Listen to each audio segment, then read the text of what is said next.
is a client or whoever lands a job on your lap, and it's up to you to figure out how to do it. What's it for? Where is it going? Do I have the resolution I need to make this size of a print? Do you have, the right pack, the right lighting? What do you need to be able to accomplish the goal for your client and keep them happy? After all, that's what we want. So inevitably, Capture One and Phase One cameras became kind of the central core of it because they are among the best. You got to know how to leverage those things to work for you as professional image makers when those opportunities come around. And they're not right for every single job. We all know that. Not everybody can afford to drop 30, 40, 50 grand on one of these camera systems. But knowing how to use them is a huge benefit. And the fact that now, so many years later, the Academy has 5 camera systems is incredible. We started with 1, and a class of 16 students all sharing 1 camera, and the old leaf backs. I don't know, do you even still teach the leaf backs? Yes. You do? Good. Valera is using one of them, which is amazing. Nice.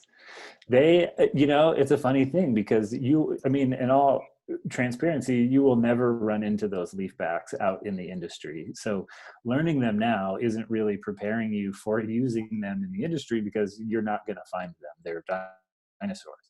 But what it does is give you a really valuable set of experiences in troubleshooting, in dealing with gear that's a pain in the ass, because they are. And when you boil it down, they actually have great image quality. Yeah, the file size isn't massive, but they're beautiful. The images that can come out of them are really nice. You just have to know how best to use them. What are the limitations of the tools that you're working with? So anyways, all that said, it's just about kind of knowing the right questions to ask. In context of today's topic, this isn't going to come up all the time for all of you. It may never come up for some of you.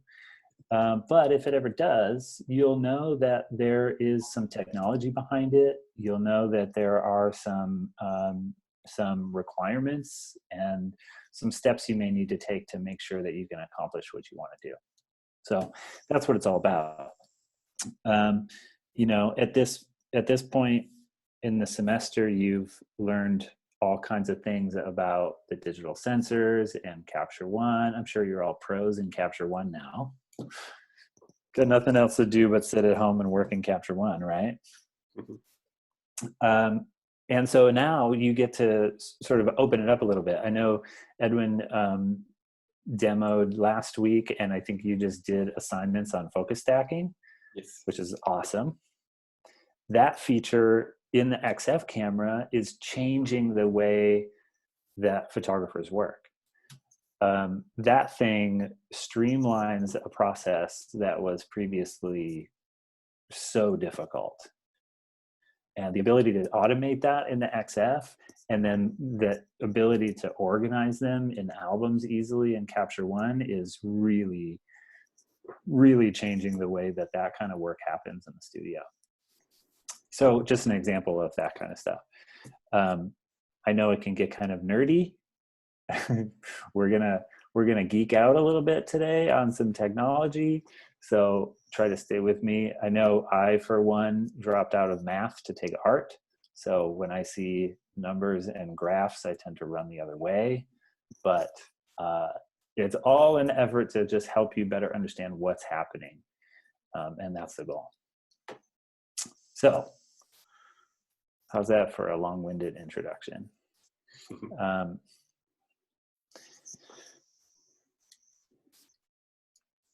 So one of those things one of those kind of bits of technology. We're going to take a little bit of a roundabout way to get to the topic here. One of those bits of technology that just happens to be included on the XF cameras has nothing really to do with the digital back at all, in the context of today's conversation. And that is the specific type of shutters that are inside the camera. Does anybody know what I'm talking about? Have you talked about shutters, Edwin? Yes. Okay. So at this point, in the XF camera, there are actually two. There's a focal plane shutter and leaf shutters in the lenses, right? So what does that mean? I have a couple little videos. I'm going to share my screen here for a second.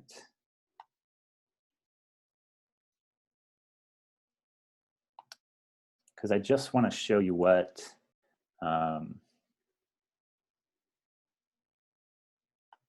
on. Technology. Here we go. I just want to show you what I'm talking about, just so we're all on the same page. So this is the kind of shutter that you're used to in your DSLRs, film camera, or digital. It's a focal plane, and it moves across the frame just like this. This is in slow-mo, obviously, but there it goes. It opens, it kind of wipes across the sensor, and that's it. We'll do it again. Right? Focal plane shutter. So the XF camera has one of those in it, and it uses it sometimes. The other one that's in the lenses of this camera is called a leaf shutter, and that opens and closes in a circle, which looks more like this. Amazing. So does anybody know why that's important? What does it matter? Why is there two? Well, for us, flash sync is a big deal. Flash sync, yeah, but why? What does it do for you? Well, for leaf, we have unlimited leaf shutters. We have unlimited exposure. We can go as high as we want. Whereas the horizontal or vertical shutters have a maximum. Exactly. Yeah, and that's huge. This isn't a new concept. Phase One certainly didn't invent leaf shutters. They've been around for a long time. Hasselblad's had them, all kinds of old school medium format cameras had them. But you're absolutely right. A leaf shutter allows you to sync with flash at any speed, which is incredible. Focal plane shutters are, as you said, limited to the flash sync speed, which is on most of your cameras, what, a 200th of a second or something like that, right? So you compare those two and you're like, okay, I can only go up to 200th of a second on my DSLR. If I'm shooting with a Phase One camera or any camera with a leaf shutter, I can sync all the way up to the fastest shutter speed there is. Why do we care about that? What does that do? If you can sync with a faster shutter speed, what does it do for you?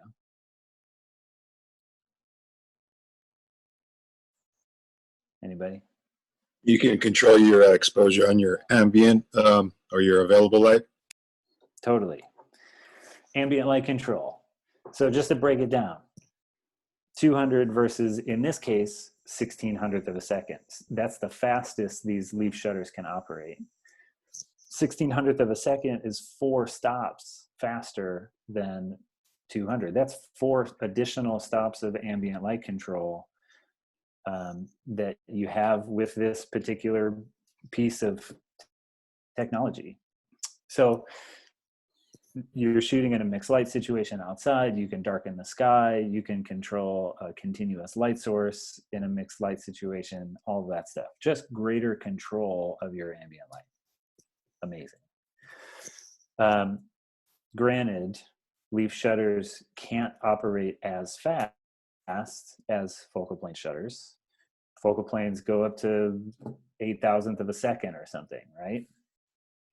So we're limited overall to slower speeds, and that's exactly why the XF camera has both, and it trades back and forth as needed. So,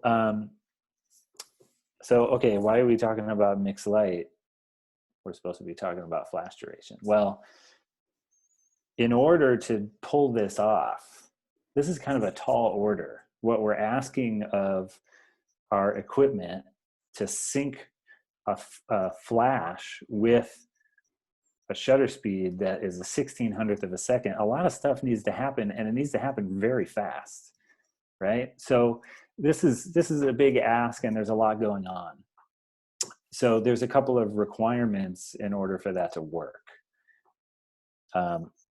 3 to be exact. Can you give me some? Anybody?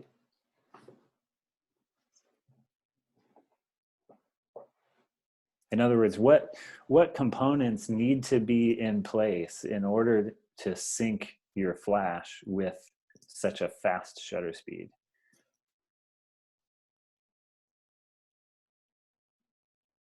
Well, 1, we just talked about. You gotta have a leaf shutter, right? That's the key. If you try to do it with a focal plane, you're gonna get that black line in the bottom of your photo. That's, you know, you're overshooting the shutter. How about another one? What needs to happen at the moment of exposure? So you click the button on your camera and you just expect that everything's going to synchronize perfectly and you get a perfect exposure. I mean, me too, but let's break down what is happening in that fraction of a second. So you press the shutter, you trigger the leaf shutter. We know that part. What else has to happen? Your transmitters have to go off. Totally. You got to get a signal from the camera to the light somehow. And you said transmitter. So what does that mean? Pocket Wizard or something? Yeah. Okay. So do you know how fast that wireless signal is traveling from your transmitter to your receiver? I don't. Fastest. The fastest ever, the speed of sound. I don't know. It's radio waves. Who knows? Okay, people know, and you can find out. The answer is not 1600th of a second. It's not fast enough. So that's not going to work. Did somebody else have a comment? I said you have to have a hard sync. Hard sync is the surefire way. That makes sense. Yeah. That was my next thing. It's not beer, it's tea. Just saying. But you can have whatever you want. Yeah, so you got to get the signal to the pack within that slice of time. We're talking about a 1600th of a second amount of time. So a hard sync is by far the most reliable way to do that.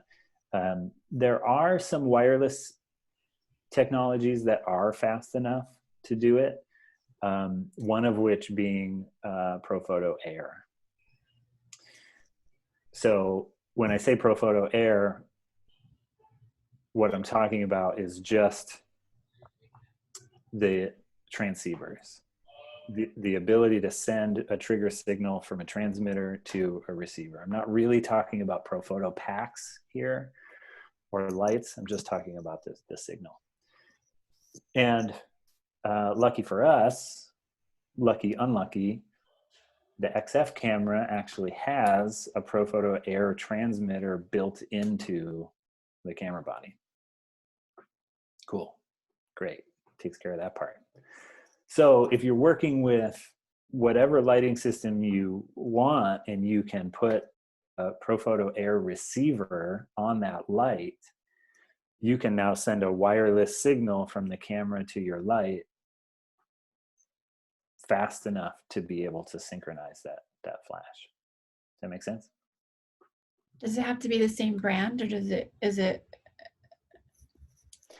No, that's what I mean. In this case, what we're really just talking about is using the Profoto Air transmitter and receiver, basically just like Pocket Wizards. Okay, cool. Yeah, so you get the appropriate cable, you plug it into whatever pack you want, and you're golden. I think also, Edwin, you might have to confirm or correct me here. I think the newest RFS is also fast enough. Do you know? Well, we haven't been able to purchase the new one, so we're still with the old version. Old one. Yeah. Okay. So I'm going to do a lot of endorsing of Broncolor lighting today because I love it. You can see back here, that's what we got going on. But this is one caveat to that rule is those RFS transmitters that, especially the generation that you have at the Academy, is not fast enough to do this. So I'm going to be kind of Broncolor fanboy over here, but at the same time, keep in mind that doesn't work. Pocket Wizard Multimax doesn't work. +2 doesn't work. +3 maybe. It's dicey. Okay, so we got leaf shutter, check. We got getting a signal to the pack, check. What else? One more thing.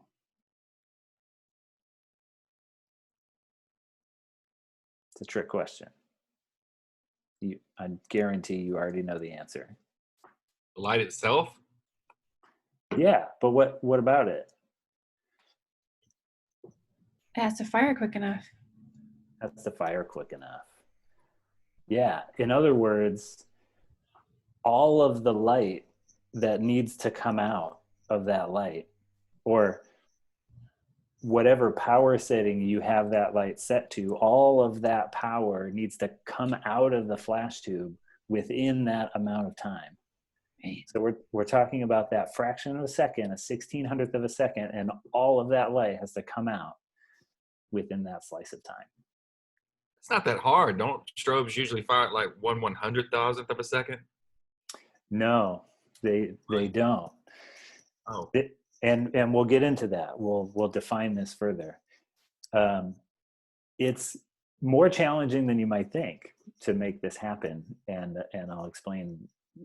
Part of why that is because the wool is being pulled over our eyes by some of the manufacturers, and I'll define that for you. Anyway, so in other words, flash duration. So number 1, leaf shutter. Number 2, signal. Number 3, flash duration. The amount of time it takes for 100% of the light to be emitted from the flash tube. So whatever amount of time your shutter is going to be open for, all that light has to happen within that amount of time. I'm going to screen share again, and I'll show you some examples.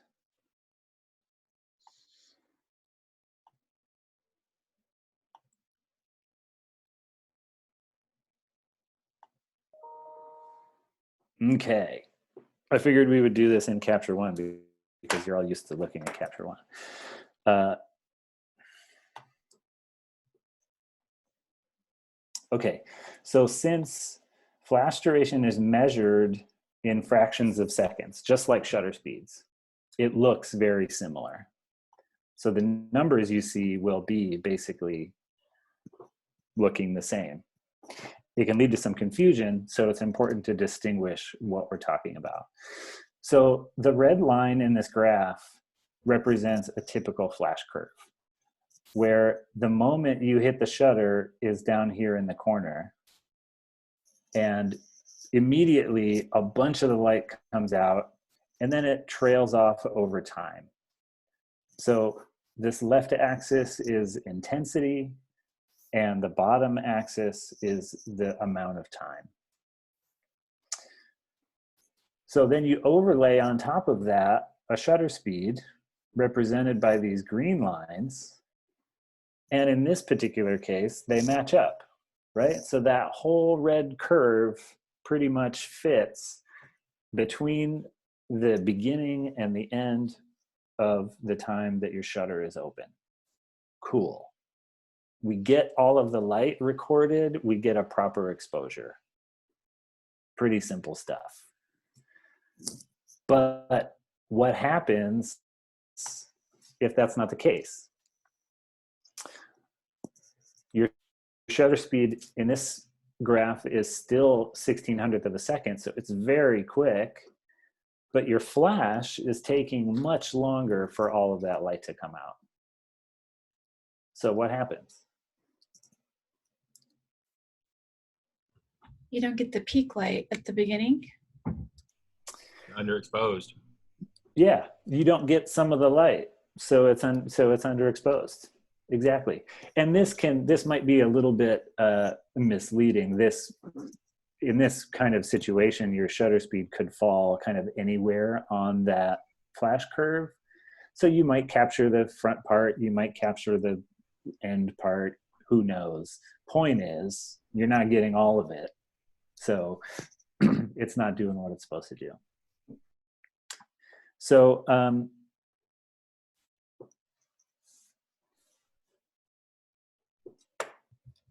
so you might not get it all. Okay, so then great. So we know we need a fast flash duration. But before you go and run out to Sammy's and buy the light that you can find with the fastest possible flash duration, there's something you should know about what those numbers look like. Switching gears a little bit, there are two rulers, let's say, by which flash duration is measured. And those are these two, T.5 and T.1. You may also see them as TO1, TO.1, TO5, whatever. It's all the same thing. And there's the definitions up on the screen for you. So as we already talked about, that bottom axis is the amount of time it takes for all of that light to come out. 100% of the light needs to come out of that flash tube. So doesn't it make sense that when we measure that amount of time, we want to measure as much of that amount of time as possible, right? So TO1 measures 90% of that total flash, and that's represented down at the bottom here. So it's a pretty good idea of what that amount of time is. TO5, being the other method, measures 50% of the total flash. Anybody have any ideas why that might be useful?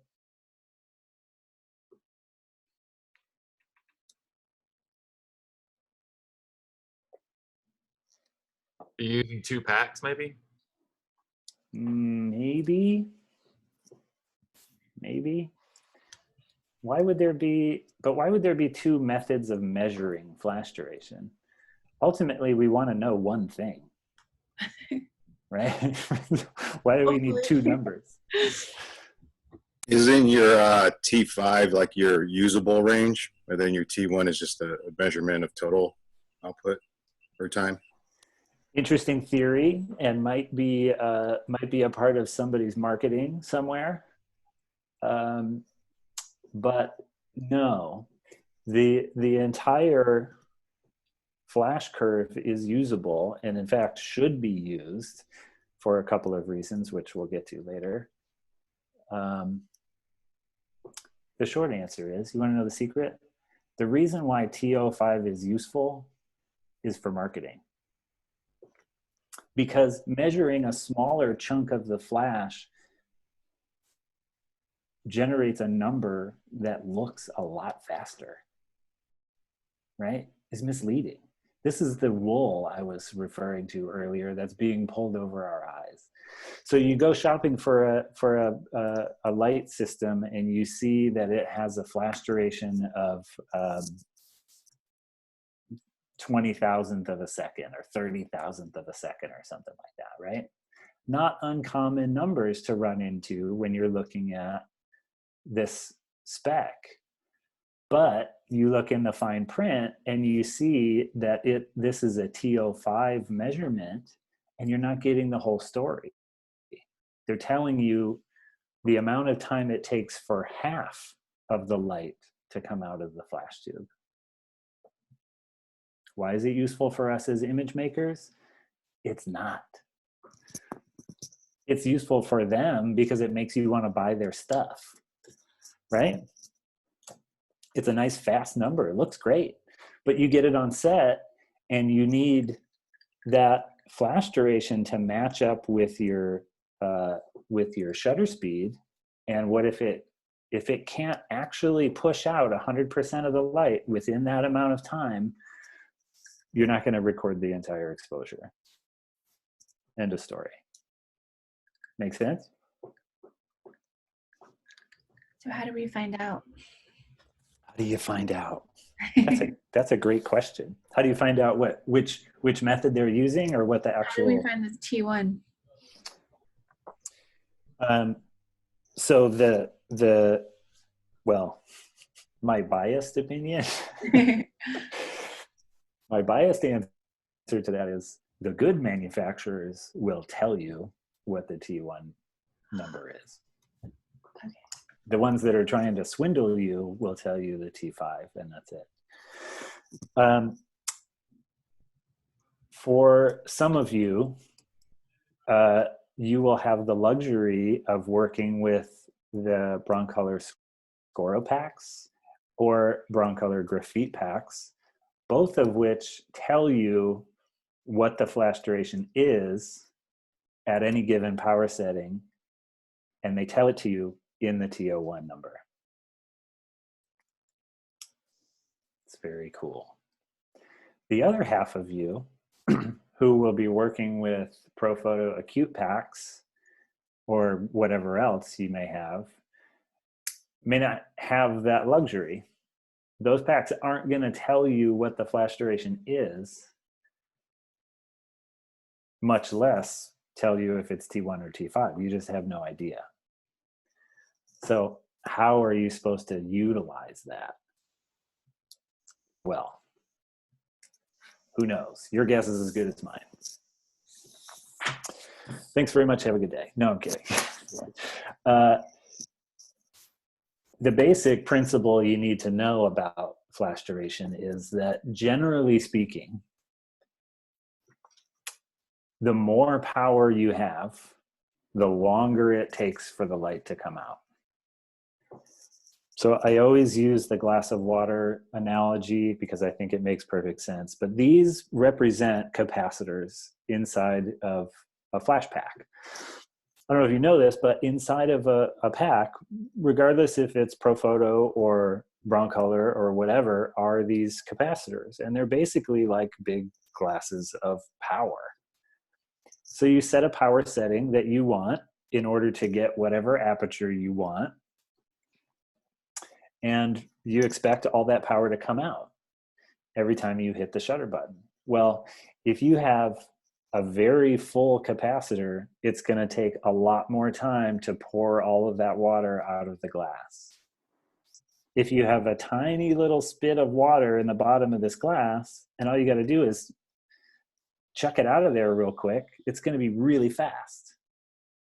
So generally speaking, if you're working with a pack that doesn't tell you what the flash duration is, the lower the power, the faster it will be.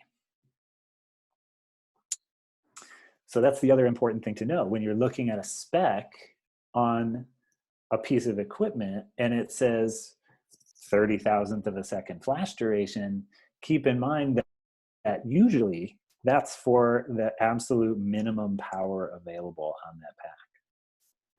So it may very well be a 2400 watt second pack, but what they're talking about, the only way you're going to get a 30,000th of a second TO5 is at 3 watt seconds or 7 watt seconds or something really low. So how usable is that? Right? what does that mean for you in a practical situation? You get that thing on set and you need that fast flash duration at the top end of their specification, but you can only do it with 7 watt seconds. That means you got to shoot wide open, right? So suddenly you're limited to an aperture of 2.8, but you're shooting something that needs depth of field, especially now in context of medium format digital, which I'm sure you've all learned by now. Controlling depth of field and maintaining sharp and accurate focus from front to back is a significant challenge. So all of these things, right, they all come into play together. So a couple of examples of this concept. These are all different manufacturers' lights, but just to kind of demonstrate how different people deal with flash duration at different power settings. I know this gets really nerdy, but on the left side, you have flash duration. On the bottom, you have power settings. And you can pretty quickly see that at the minimum power, they've got pretty fast. At the maximum power, they're getting pretty slow. That one is kind of erratic, so they're doing some electronic cutoff kind of technology in there. And this is why I say that usually the fastest flash duration will be at the lowest power, because sometimes you will find something tricky like this, which will allow you to get a little bit more power out of that pack and still maintain a fast flash duration. But generally speaking, they look more like this. It's a pretty linear curve across the board. The lower the power, the faster the flash. Make sense? Should I pause for questions at this point? Everybody with me? Or sleeping? Did I bore you to death already? All right, good. At least one person. 2 people. I can see joy. Okay. So we know then that flash duration is tied directly to power output. That's really important. So whether or not you have specific control over it, you know that you can control flash duration by controlling power. So one more little question, especially in the context of today's modern digital sensors that perform much better than years past. Let's say you're in that situation. You have to shoot at minimum power or something ridiculously low. And in normal circumstances, you would have to be shooting at a wide open aperture to even be able to achieve it. How else could you skin that cat and stop down, let's say, a couple stops? Let's say you're in that situation, you need that flash duration, it's giving you 2.8 as your working aperture, but you really need to shoot this at 5.6 or f8 for depth of field. What can you do? ISO. Right. Yeah, crank the ISO. Crank the ISO, which you would have never heard those words coming out of my mouth. And still, rarely. Because the whole idea here is always in the pursuit of excellent image quality. The best possible image quality you can achieve has to be your number one goal at all times, right? And whether we acknowledge it these days or not, yeah, cameras are really great at shooting at 25,000 ISO, but it may be smaller differences, but there is a difference between 100 and 800 ISO. It exists. So it's kind of a last resort situation. And in that case, I would really start to weigh, well, what is the end use of these images? Are they going to end up, just 2,000 pixels on somebody's iPhone? Or is this a point of sale poster that's going to go, 30 by 40 inches right in front of somebody's face? Can you do it or can you not? It depends. is the answer. Okay.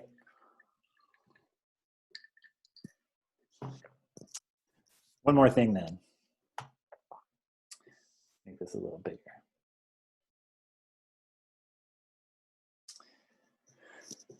Flash duration and power output, as you may know, is also directly tied to color.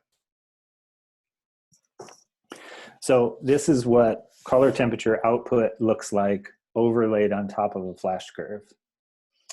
So you hit the shutter down here in the corner, and immediately you get all of that cool light coming out right in the beginning. That's the, 8000K stuff in there. And then over time, it trails off and it gets warmer and warmer and warmer.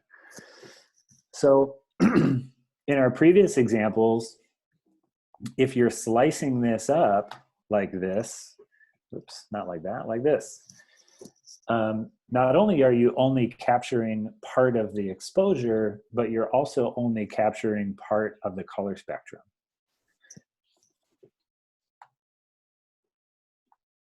This is additionally important especially for the folks who will be controlling flash duration by way of adjusting power output. Because every time you turn your pack up or down, it affects the color temperature output of the light. So you get your set all set up, you're doing your thing, you adjust the power output to get flash duration. Now you need to re-white balance because suddenly everything is shifted. Okay, this is true also, incidentally, regardless of flash duration. You're not doing anything related to flash duration. You're just on set making adjustments to your flash packs. If you turn that thing up a stop or down 2 stops, technically there is a shift in color happening in your image and you do need to re-white balance.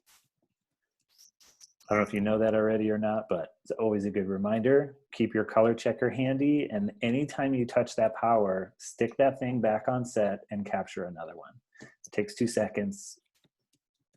And it's, again, all in the name of the best possible image quality. Capture it correctly in the beginning, and then you can make whatever adjustments you want, but make sure that it's accurate. So, let me make sure I said it all.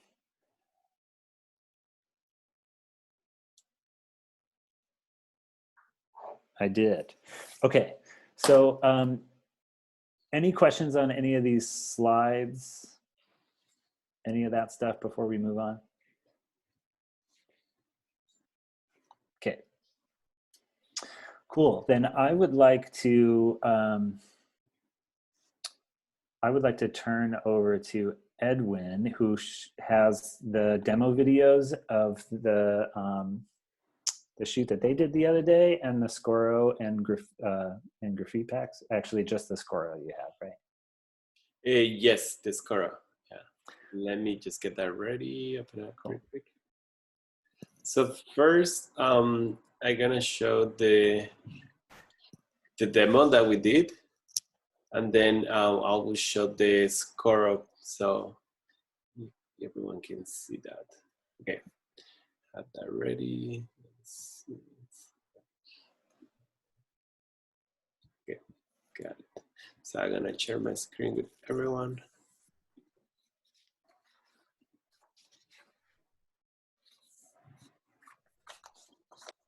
Okay. Okay. So I think it was on Wednesday. We went to Sutter, and we did a set of a splash of water in a glass. We were throwing ice cubes. And, 1, 2, 3. You want to do another one? Yep. Oh, no. We were just like letting the ice cubes drop on the glass to try to freeze the motion of the water. I guess before we go too much further, I guess the one thing that I didn't say, but assumed that you all know, is that the kind of side effect of having a fast flash duration is that it has the ability to freeze really fast motion. You probably knew that already, but that's kind of what we've been working towards this whole time. So I just want to distinguish that we started off talking about fast flash sync, and in that context, a fast flash duration is just a requirement in order for that technology to work. But now we're shifting to just the effect of what flash duration can accomplish for you in a studio setting. So here, lighting is obviously controllable. Presumably you're working in a dark studio, and the flash duration is what is doing all of the stopping power, regardless of shutter speed. And we'll touch on that later too. Edwin has some examples to show you. Yep. Just gonna finish showing you a little bit of the demo that we did.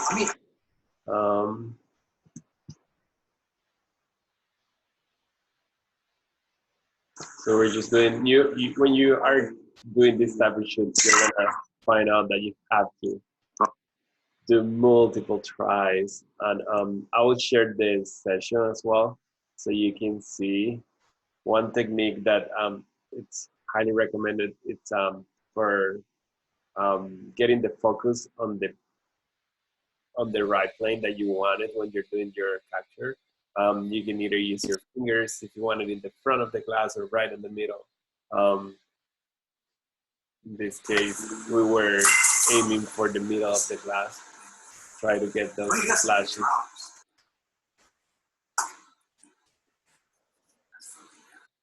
And let me share with you the final images from that.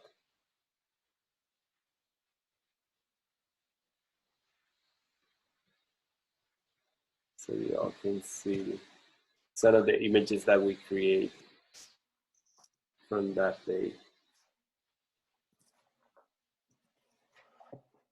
So this is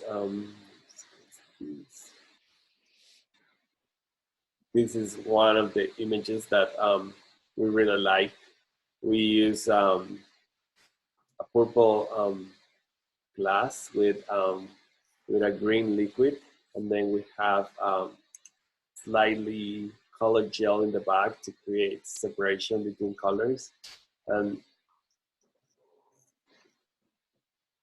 sometimes Zoom doesn't transfer the quality, but I hope you get to see it as I am. It might not be as sharp, as clear as I see on my computer, but you can see all those droplets of water in the air completely frozen, especially on the plane that is right in focus. You can see that every single drop of water is clearly frozen. And there is some other examples here. Let me just show you the other ones. There you go. So you can see like it's pretty much like if it was an extension of the glass on how froze the water get to be. And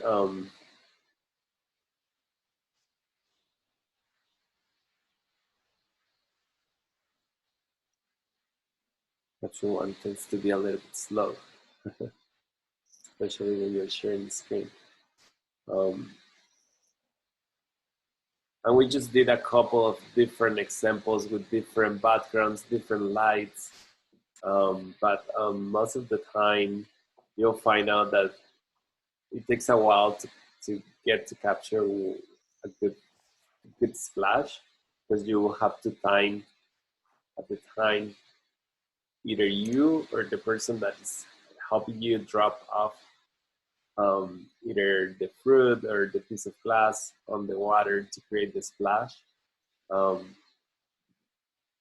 there is some electronical triggers that can help make these automate these to drop-ins of anything you want to splash, so then you can synchronize at the time that you press the shutter on your camera.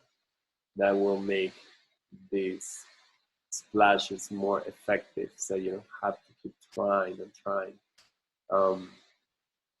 But here is an interesting fact. As you can see on the settings of this one, it was shot at 1/25 of a second in aperture 14, ISO 400, and we got very sharp image. But in this other one here, even though we're frozen the water, it was shot, shutter speed was 3 seconds in aperture 14. So I let Ken comment about these. Yeah, that's what I was just alluding to, and this is such a great example of it, is that forget everything you've been taught about shutter speed, a fast shutter speed freezing motion. In this context, the flash duration is basically acting as your shutter. The only exposure that's happening is when light is falling on your subject, in a studio at least, right? The ambient light is controllable, it's dim, so the only exposure that's happening is when that light is on. And when your flash duration is that fast, you have the ability to freeze extremely fast motion. And it may not seem like it, but this is why splashes are so traditionally used for this demo, because that water is actually moving really, really fast. And it takes a pretty fast flash duration to do this. Edmund, do you remember what your flash duration actually was on this? On this one, in the one, not 100% sure on this one. We didn't have the score pack close to us, but I'm pretty sure. Yeah, no, 100% sure. I'll have to go back to that one. Yeah, that's all right. It's probably in the realm of like 4 to 5 thousandth of a second, something like that. Yep. And those packs go up to like 8 or 10 thousandth, I think. And your new one, don't you have a brand new Scoro too, right? Yes. And that one is 12,000th? Yes. Yeah. It's insanely fast. It's amazing. Yeah, there is two. The brand new score pack, it's really, really unbelievable. Yeah. So keep in mind, again, Broncolor is one of the few brands that does use religiously the TO1 measurement. So anytime you hear flash duration spec for a Broncolor pack, it is almost certainly a TO1 measurement, and that's a real world working flash duration. So the 12,000th of a second, when you put a Scoro pack side by side with a Pro 10, Profoto Pro 10 or something, Profoto may be advertising a 30,000th of a second flash duration on those packs, but keep in mind, different rulers, different specs, and really what you're talking about is a relatively equivalent speed in a real world situation like this. So let me share about this Scoro settings so everyone can see how that works on the Scoro pack.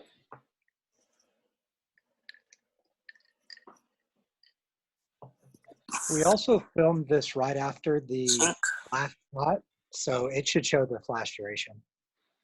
Oh, right. Okay, cool. So as you can see, the main theme is, well, you will be turning on your pack using your hard sync. Then you will be turning on your power pack, making sure that your split button is on.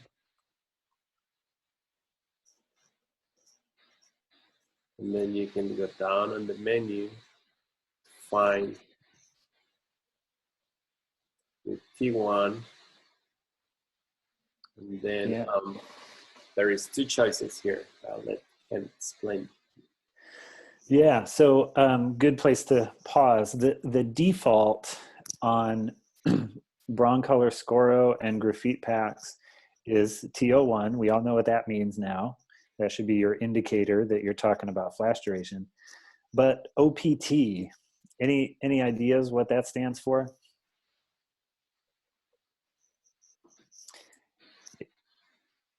No?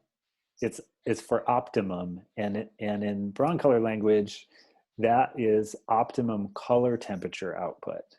So the default, Broncolor wants to give you the most consistent and most accurate color output it possibly can at all times. That's the default.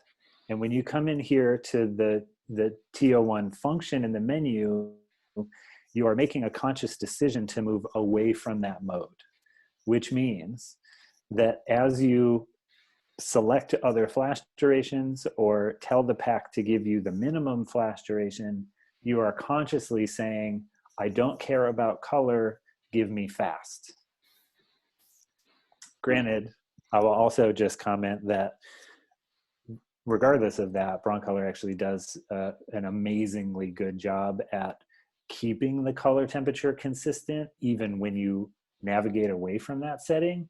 And when I say consistent, I mean plus or minus maybe 500 degrees Kelvin over the entire range of the pack. And that's pretty phenomenal. So that means from 3 watt seconds to 3,200 watt seconds, you might see a shift of 500 degrees Kelvin. It's noticeable, you will see it visually, but that's a pretty amazing technological feat to even keep it to that. So you go into the setting, it wasn't a TO1 opt. You can see some other flash durations listed there, and you can just choose one if you want. Or if you're doing something like this and your goal is to freeze motion, the best thing is to just set it to this TO1 min, which means minimum possible flash duration. That means at any power output, the pack will always give you the fastest possible flash duration it can. Correct. And as you can see, this is how you navigate the menu and how do you find those two choices, either optimal or minimum. So just gonna play one more time so everyone can see how to get there. Turn on the speed, go to menu, and then with the scroll down buttons, you can come to tier 1, select optimal, or go navigate down the menu to get to minimum. Or you can select a specific flash duration that you're looking for. Yep, and then once you hit select and then quit out of the menu, you can see that default screen there on top of the pack has a readout at all times. So as you change the power, that flash duration setting will automatically update with the fastest. And I can show you that when, as you can see, when we're changing the power, as you can see how the flash duration change on the screen. Yeah. So the trick then in doing this kind of stuff is to balance your working aperture. How much depth of field do you need to pull off the shot that you're trying to get? How much speed do you need to freeze the motion that you're trying to freeze? And how can you balance how much power output you can get out of this pack versus flash duration? That's the whole balance. And you're going to find yourself really kind of noodling back and forth on the power settings to get to basically maximize the amount of power you can get and still minimize the amount of flash duration. Perfect. So that was the demo that we pre-recorded for all of you. Let me stop sharing my screen. Cool. Thanks. That was perfect. So a couple more things on that. So that's the Scoro pack. The setting this TO1 min and opt is very similar on the graphite packs. So if you can do one, you'll figure out the other. It's not that hard. And the graphite packs do the same thing. They're just slightly slower. I think their fastest is 6 or 8,000 or something like that. But they're awesome. The other thing I just wanted to draw your attention to is that speed mode, because that's doing a couple of things that you need to be aware of, or you should be aware of. It does give you faster flash durations in a roundabout way, which I'll explain. It also gives you faster recycle times, which is its primary function. And it does both of those things by reducing the overall power of the pack from 3,200 to 2,400. Okay, so the Scoro packs are 3,200 watt-second packs. And as soon as you hit the speed mode, you reduce that overall power to 2,400. That by default gives you faster flash durations because you're at a lower power just inherently. And it also gives the pack the ability to recycle faster. Make sense? So I want to just distinguish that, because the reality is turning on the speed mode for flash duration purposes isn't a requirement, because you can always dial down the power to whatever you want to use anyway, right? That's just kind of a quick way to limit the top end of the pack. But you can always just turn it down. The most common use for that mode is in a really rapid fire fashion set or something where you need the pack to recycle super, super fast. And that speed mode does that for you. So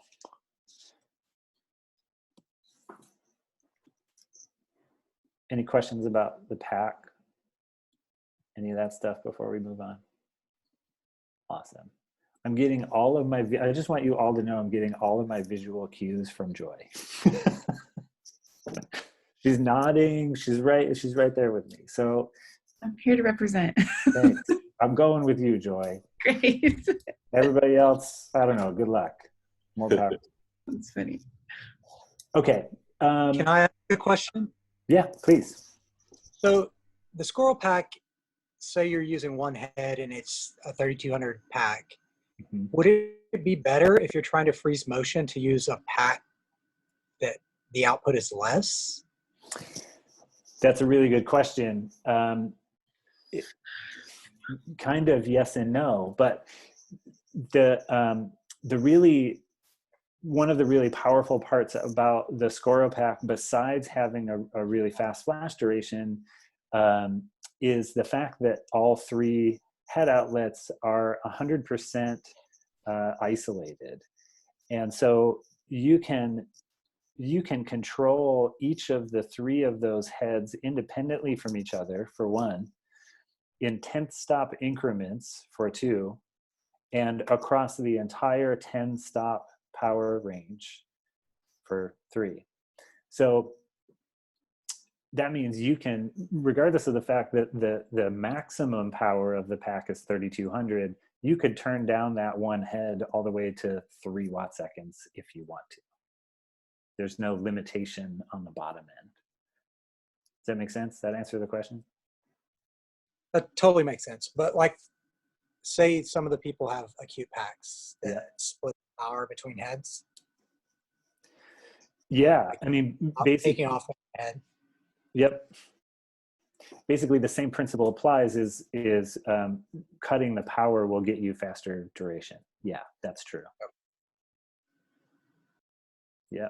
So in a pack where you have to deal with ratios and like the acute packs, and you're doing the A plus B and that whole thing, sometimes if you need to dump more power to get a faster duration, sometimes the best course of action is to plug in a second head and just put that offset somewhere, let it dump some power over there, and it gets you to a lower power setting on the head that you actually have on set. Does that make sense?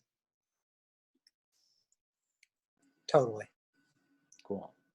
It was back in the day when the Scoro came out, I was in sales, and I was selling Scoros, and that was the biggest thing, because I would go into studios and they had, you know, whatever old school Speedotrons or like, you know, these ancient Normans and stuff, and they were so used to having one pack per head, and then using multiple heads to dump power offset and all this bananas workflow. And I was like, dude, you can get like one Scoro, control all three heads independently of each other and across the whole power range, and you've just replaced like, you know, 5 packs with one.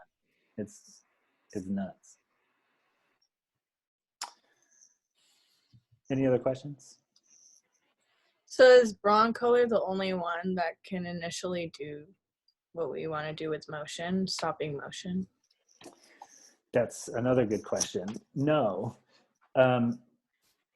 There is a ton of packs out there that have the ability to stop fast motion. The distinguishing factor here is that these particular Broncolor packs give you control of it. So, you know, other lighting solutions, the Einsteins are pretty good at this. I think they also actually give you control, or at least a readout to tell you what it is. And I think there are a couple more. But the bottom line is that the technology is the same across the board. And the measurement is what we're interested in. So you can get an Alien B, and if it will give you a flash duration of, let's say, you know, 2,000th of a second, TO1, you know that that's probably fast enough to do some pretty serious motion stopping. Might not do, you know, the fastest bubbles in the world or the fastest splash that's happening, but the same principles hold true across the board. Some are better than others, though, you know. I mean, if you haven't figured out in the profession of photography, you never get something without giving something up. That is the golden rule. And most of the time, the thing that you're giving up is money out of your wallet. I'm sure you know these Scoro packs are insanely expensive, and that's why.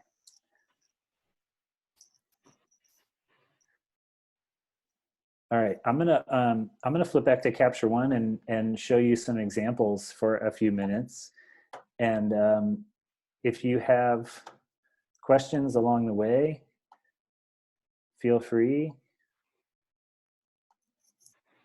I gotta figure out where to put you guys. There you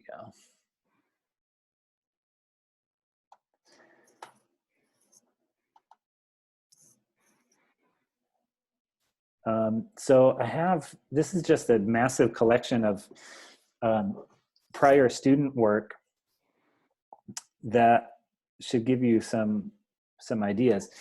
I want to encourage you too. I don't know what your actual assignment for this week looks like, but there's a lot of flying water in all of these examples because it's kind of an easy one to do. But think outside the box a little bit too. There's a lot of things that move really fast that could be really interesting to shoot. Even, you know, a model's hair flipping around or jumping around, or basketballs if you're into sports, or, you know, bicycle wheels or whatever. Powder. Powder, yeah. In fact, I have a powdered sugar example in here somewhere. Yeah. Anyway, I'll just move through some of these. In fact, I'm going to kind of skip to my favorites.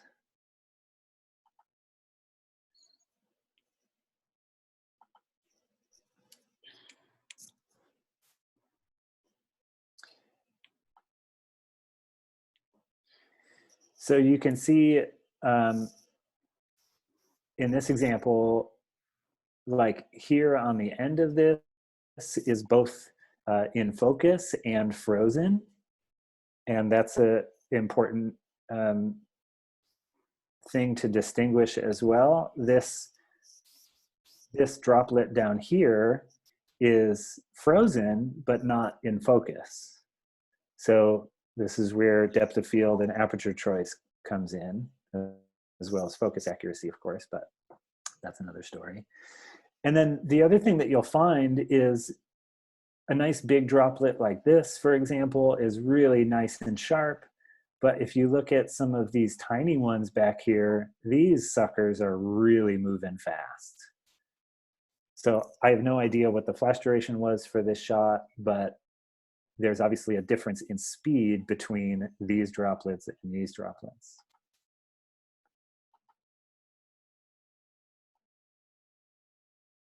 Just all stuff to kind of be aware of while you're doing this.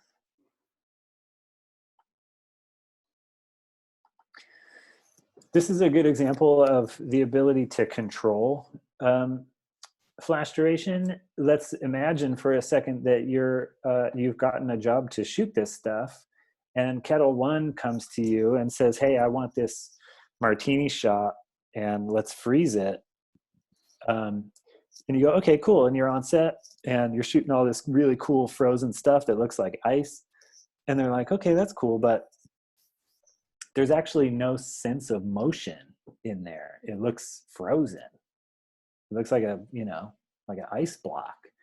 And the ability to go in with a tool like a Scoro or Graphite and dial down the flash duration incrementally, you can add more and more and more motion blur to the shot to introduce exactly as much motion as you want to. And this is a great example of that, where you find kind of a balance. This froze the main portion of that splash, but then all that periphery stuff is just totally blurred. This one kind of did the same thing. So it really gives you a sense of motion, that thing is moving. And again, I don't know, is that part of the assignment, Edwin, to demonstrate both? Well, in this assignment, I mainly want them to be able to do one of them, especially the frozen one, just because of the situation of having all the special tools that we always give them. Yeah, I mean, you can always shoot blurry stuff, right? But you can't always freeze it. Well, either way, if you have time or interest as you're doing this assignment, play around with it, turn it down a little bit, and see what the same shot looks like a little bit slowed down, and it can have a pretty dramatic difference. Thought that one was pretty cool.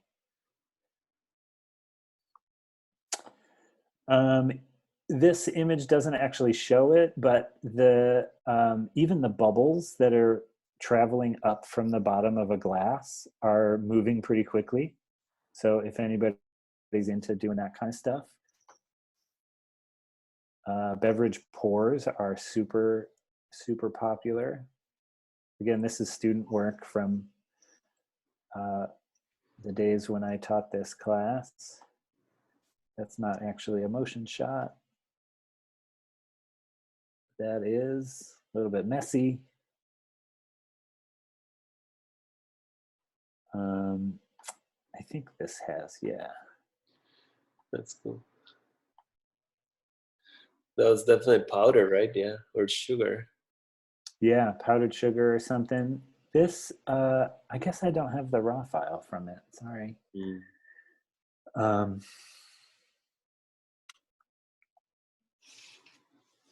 Beautiful lining they create there. Yeah, super nice image, really well lit, and really awesome demonstration of flash duration, I thought. It's a really nice example. So, you know, subtle stuff like that, this is going to break apart because I'm going beyond 100%, but, you know, the level of detail that's in there is just insanely cool.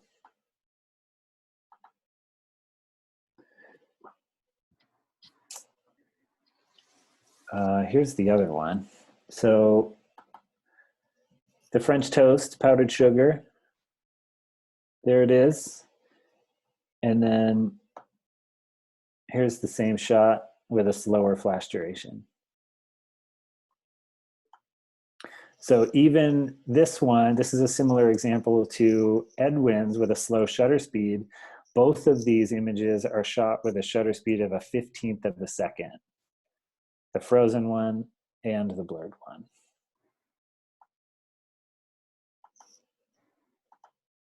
So I thought that one was pretty cool. Just a creative approach to it. Pretty squarely in the advertising world. This one was pretty cool. Advertising a waterproof speaker. What a brilliant idea. And a super cool splash to go with it. This stuff wasn't actually moving very fast, I don't think, but still, you know, having control of that flash duration is an important part of the equation. Another pour.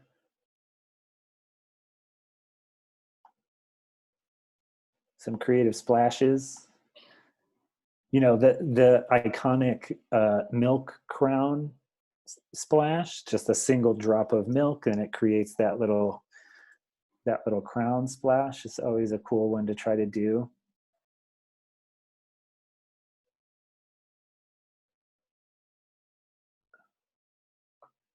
More martinis. They never get old. Pretty cool stuff. To Edwin's earlier point, keep in mind that this is incredibly slow going to shoot this stuff. It will test your patience.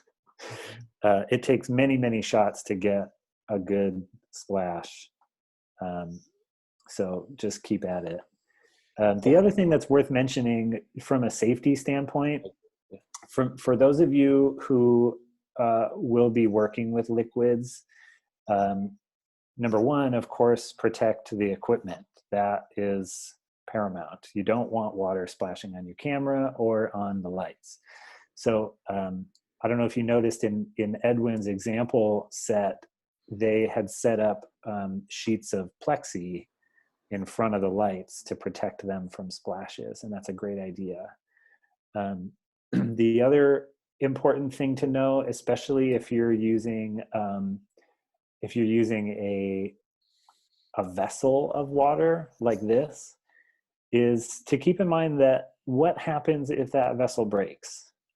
On set, if you have, you know, 5 or 10 gallons of water in a vessel like this and it breaks, what's going to happen with your electrical cords that are on the floor, your power packs, all of that stuff that's down there under that set is dangerous. We're talking about water and electricity here, so take appropriate safety measures to keep your power cords off the floor. Keep your power packs as far away as you can. Just, you know, really pay attention to the organization of your set when you're doing this stuff. I always tell the story. I had a crew on set last year, I think, who brought a fish tank big enough to put a person in, and they filled it with water, and were putting a model into this tank of water, and they had electrical cords just all over the floor. And I was like, you have a vessel with 700 gallons of water. That thing breaks, everybody on set's going to die. And that's reality. It's not being an alarmist. That is like true onset safety measures. So keep that stuff in mind. It's super, super important. Yeah, one advice for the score or the graffiti packs or any pack is to place them on top of if you have an Apple box, or you can put it on top of a piece of furniture so it's not touching the ground, and always keep the cables like floating on there. Never let them touch the ground so you can be safe. Another idea for the camera you can build with a piece of cardboard. You can cut the lens circle and place that in front of the camera to protect splashes from the camera. So that's another measure. Look at that one, it's pretty cool. Those are hard ones to get. Yeah, this is a great splash, but the almond is soft. Is a total bummer. I think maybe this one. No, that's the same image. That one's not bad. This one, I'll just show you a little behind the scenes how we rigged it up. Just give you some ideas. Get a spoon floating in space, a handful of almonds, and have at it. There's a couple more in here that I want you to see. That was pretty cool.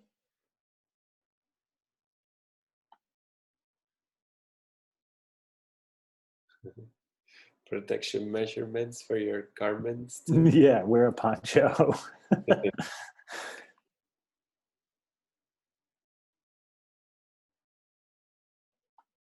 You guys try the Mentos experiment? Oh man, nobody's ever done it that I've seen. Maybe you'll be the first.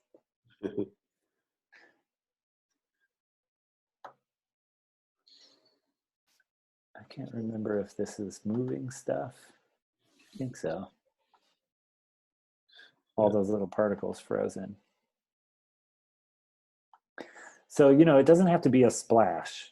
You don't have to be, you know, you don't have to be cliche about this experiment. This is a little bit of a slower flash duration. I'll just go side by side so you can see the difference. These on the right-hand side are just more elongated. You can see a direction of travel in them, and that's how you know it's motion blur as opposed to focus blur.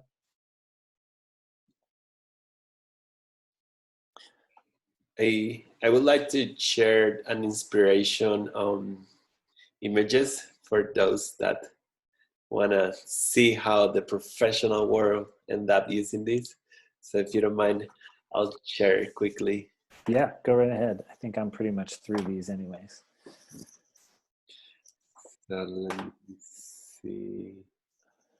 Okay, just gonna quickly show you some inspiration for you to take home. Let me share my screen. So she is one of the ambassadors of Phase One. Her name is Paloma Rincon, and you're welcome. I'll share this link to everyone. So these are pretty impressive flowers. They have been immersed in nitrogen to make them froze, and then when the roses break, they just get completely like, look at the details. So I thought that this is like a good way to think out of the box on how to use flash duration. Yeah, liquid nitrogen is a really cool thing to play with. And It's, again, a little bit dangerous. No, you know, be prepared to focus on personal safety if you're using liquid nitrogen, but it's very, very cool. And I'll share these because here's the behind the scenes video. So everyone can like take a look a little bit of like how she works.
that's what I wanted to say.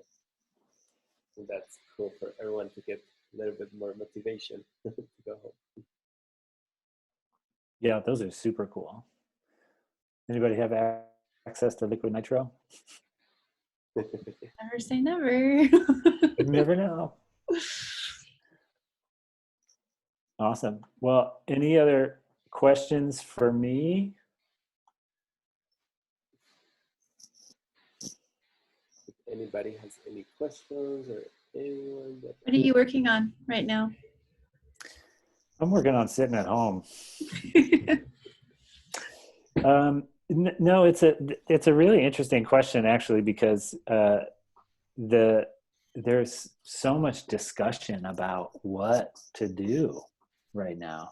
Right. Obviously, the photo industry is being hit really hard by this thing, and you know, nobody's able to work really. Although there are some pretty cool initiatives happening.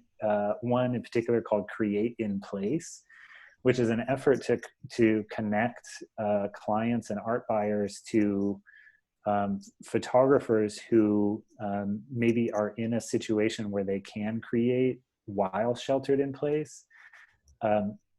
Photographers are using their family and their, you know, isolation pod as talent, as stylists, doing whatever they can to be able to create content for people, because the world has continued on and clients still need imagery. And instead of buying stock photography, which many of them are doing, we're trying to get some traction on this thing to you know, create more of an opportunity. But have I shot anything? Not for a month and a half. It's time to refuel. I get it. Yeah, it's tough. It's also a really interesting conversation about what working looks like in the future. You know, we've had many conversations about on-set protocol, health and safety. What is that going to look like for production in the future? And I can tell you from the cursory conversations we've had so far, it's going to look like something completely different than we've ever seen before. There's a new on-set job being created so far called what is it called? Infection prevention, I think, officer, or infection prevention coordinator. Somebody who is on set specifically for that purpose, to manage the personal protective equipment that's needed for the client and crew, to help with like sanitation and, you know, stocking supplies, face masks, hand sanitizer, all that stuff.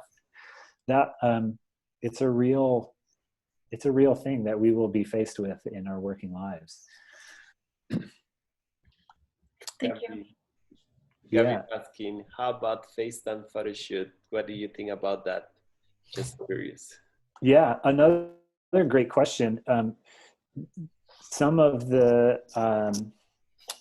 my colleagues have done some shoots, and integrating virtual technologies like Zoom or FaceTime, and along with remote desktop, which is built into every Mac, they've been able to produce photo shoots by themselves. No assistants, no lighting techs, no clients on set, no producers, just a photographer in a studio, and basically several cameras, whether they're tablets or iPhones or laptops, set up to create a virtual kind of environment just like this. And a digital tech working remotely from home, logging into the capture machine via remote desktop, still controlling Capture One, managing all the file naming, all the archiving, the outputting, transferring files via Dropbox and all that stuff. I mean, it's definitely a workaround, and it's happening. I'm very interested in your past work, or like what you've worked before the coronavirus. Like, I'm pretty interested in like what kind of photos you shoot in general. Sure. The truth is, I have been focused primarily on documentary and fine art aerial work for the last few years. Not so much on the commercial front, and not so much studio work. In fact, I'm one of the owners of Capital Art Studios, but it's my involvement there is primarily running that business. So so my website, you can look at kenclickenger.com. Most of what you'll find there is aerial work, some commercial aerial, and some documentary and travel. Kind of funny that I focus my yeah, Edwin just posted the link up on the chat. I've been teaching studio photography and the technology and stuff for so long, but I've actually kind of stepped away from it for the last few years. Yeah, he has an amazing the set of images that he created from an airplane, I think, or an helicopter. It's really beautiful compositions. Where's that you were creating that series? Most of the, I think you're referring to the Alaska Yes. project. It was a project around the erosion and receding of glaciers around Anchorage, and it was kind of a project of opportunity. I was consulting with the National Oceanic and Atmospheric Administration in Anchorage on a project to document harbor seals in their natural environments, which is in the glaciers around Anchorage. And so we strapped a bunch of cameras to their government airplane and went flying around for, a few days. And while I was up there, I, captured all of that stuff. There's some other aerial stuff in there of some commercial work of like wind turbines and cruise ships and stuff like that. Most of which was done from fixed wing aircraft, although a little bit of helicopter. No drone work though. What kind of camera did you use? The Alaska project was a phase 1. That was a 80 megapixel phase.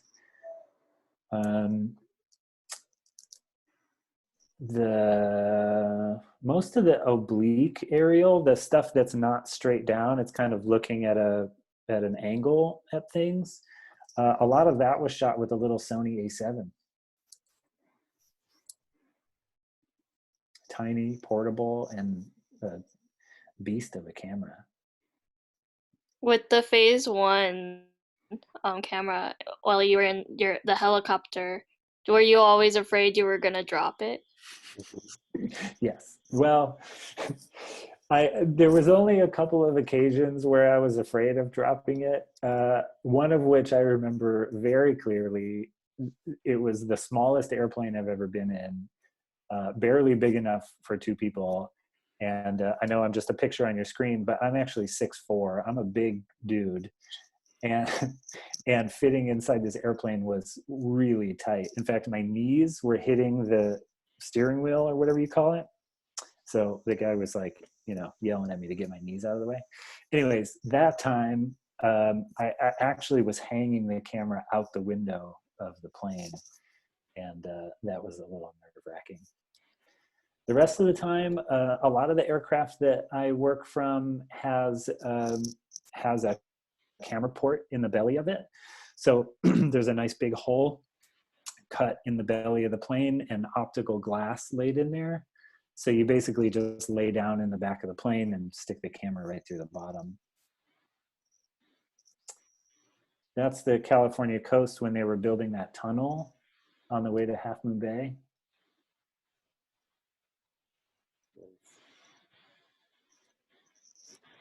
That's, if you back up one, that, I don't know if you all remember, a few years ago, there was that giant gas main explosion in San Bruno. And oh, wow.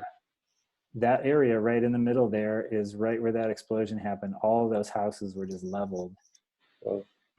It happened early in the early morning hours that day, and we got out in a plane at 9 a.m. and captured some photos of it. Pretty interesting.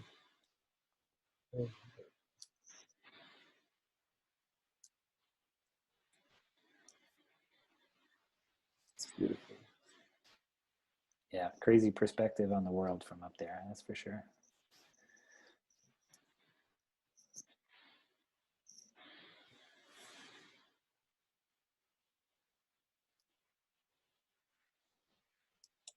Is this part of a phase 1 industrial?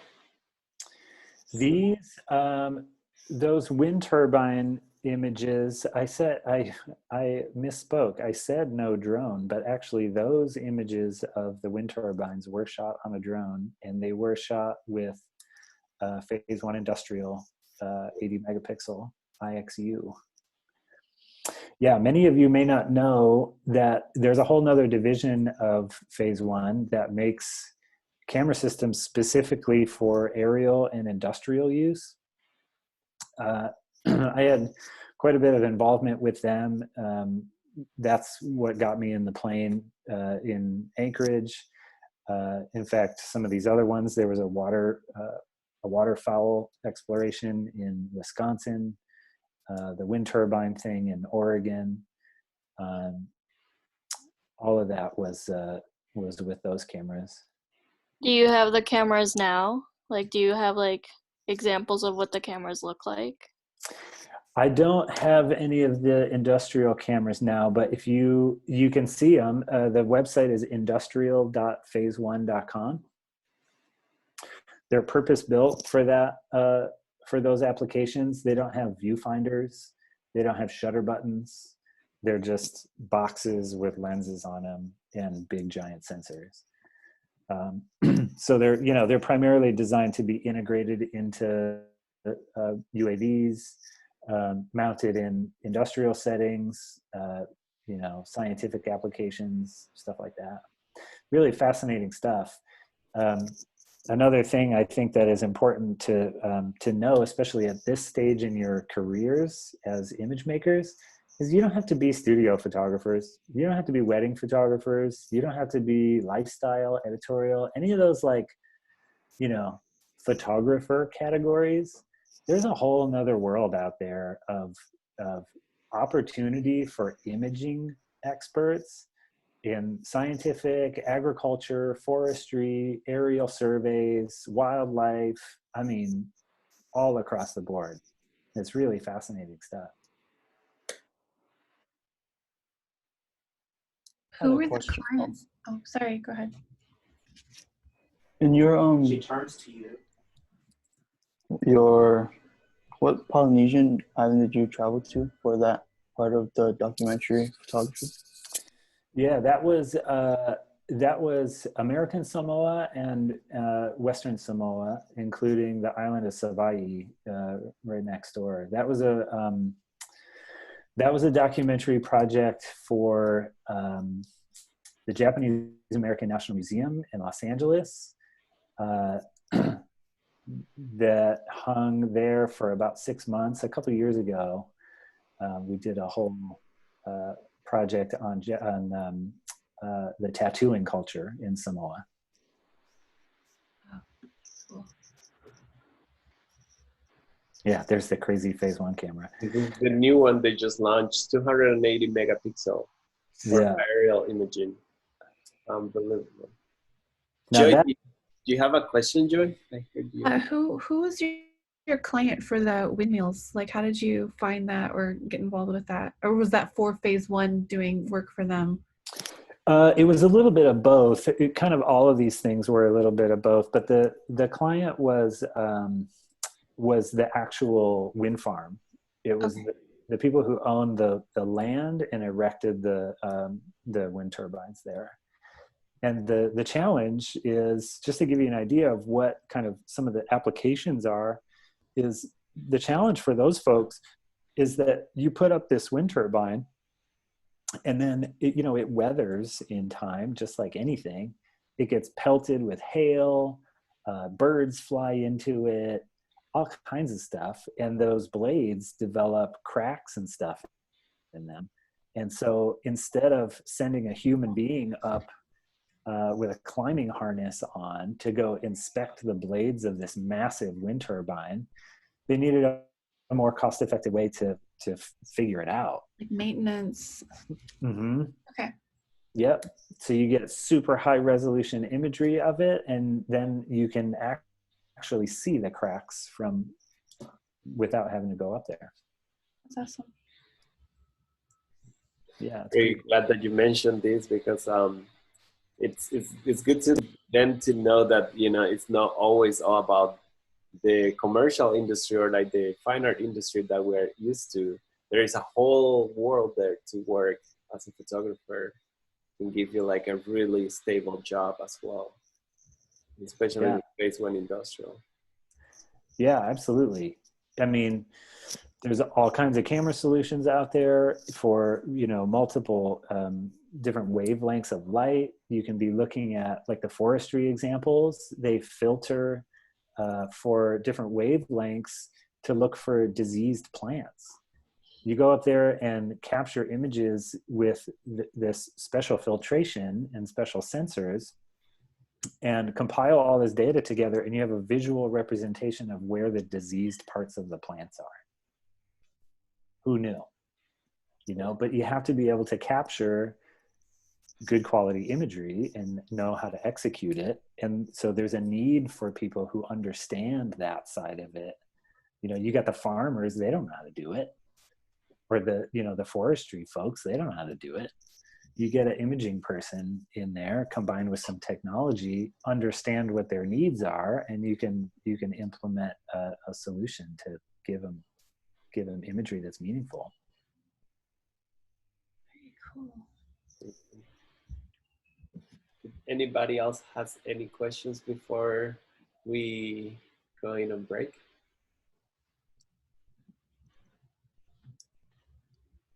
Well, have fun with this assignment. It's, in my opinion, it's always the most fun one to do. So think outside the box and do something cool with it. I'm going to ask Edwin to see all of your work next week. I will. Maybe I'll send you some critiques. His critiques are the best. So, have a critique from Ken. He's one of the best. Well, thanks everybody for hanging in there.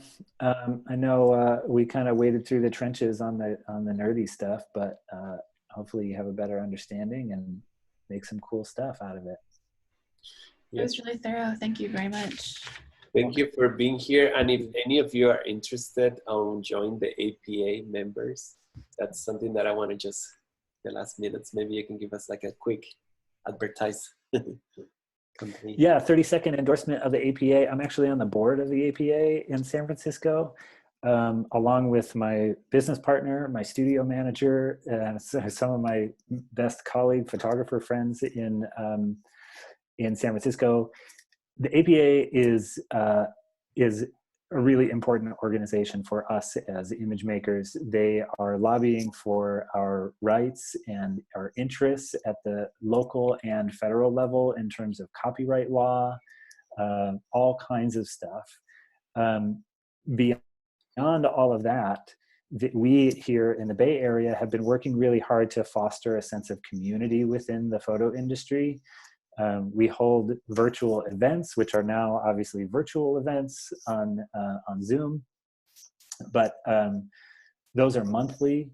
There's been, since this whole shelter in place, there has been weekly, yeah, there you go, right there, APA Biz Talk. I highly recommend tuning into those. If you want to hear real-time, real-world down low on what's going on in the industry, log in and you'll see these people talking about it. And it's all generated through the APA. It is a membership-based thing. There's an entry-level membership that I think is $50 a year. It gets you access to all this stuff, including, you know, a portfolio review and a photo contest, all kinds of stuff, plus the events, all these resources. it's really cool. Yeah, in the last exhibit in Something Personal, Chloe Meinier and Dora Tuan. Chloe is one of our teachers and Dora is one of our MFA students. They were at the top of the winners. So it's definitely a really great exposure to participate, and going to the events is like the best place to like meet the persons can hire you, especially in the industry, to be a digital tech. So I just want everyone to like get that advice. Yeah, that's a really good point. I mean, right now, obviously, it's a little weird because everything is virtual, but if you want to rub elbows, virtual elbows, with the folks in the industry who are working and the folks that you need to network with, to be honest, you can meet them through APA, whether it's these little events every month or that big show in December, the Something Personal show. It is kind of the who's who of the photo industry in the Bay Area. Everybody is there. So check it out. Well, thank you so much, Kim, one more time. You're welcome. For coming to Thank join you. us. Thanks for having me, everybody. We wish you a great weekend, and we promise you we'll share the best images next week with you. Awesome. I'm Thank looking you forward so to much it. for coming. Thank you. All right. Bye, everybody. Okay, everybody, let's take a 15 break and let's come back in 15 minutes. So let's stretch, grab some water, and then we'll come back. Okay.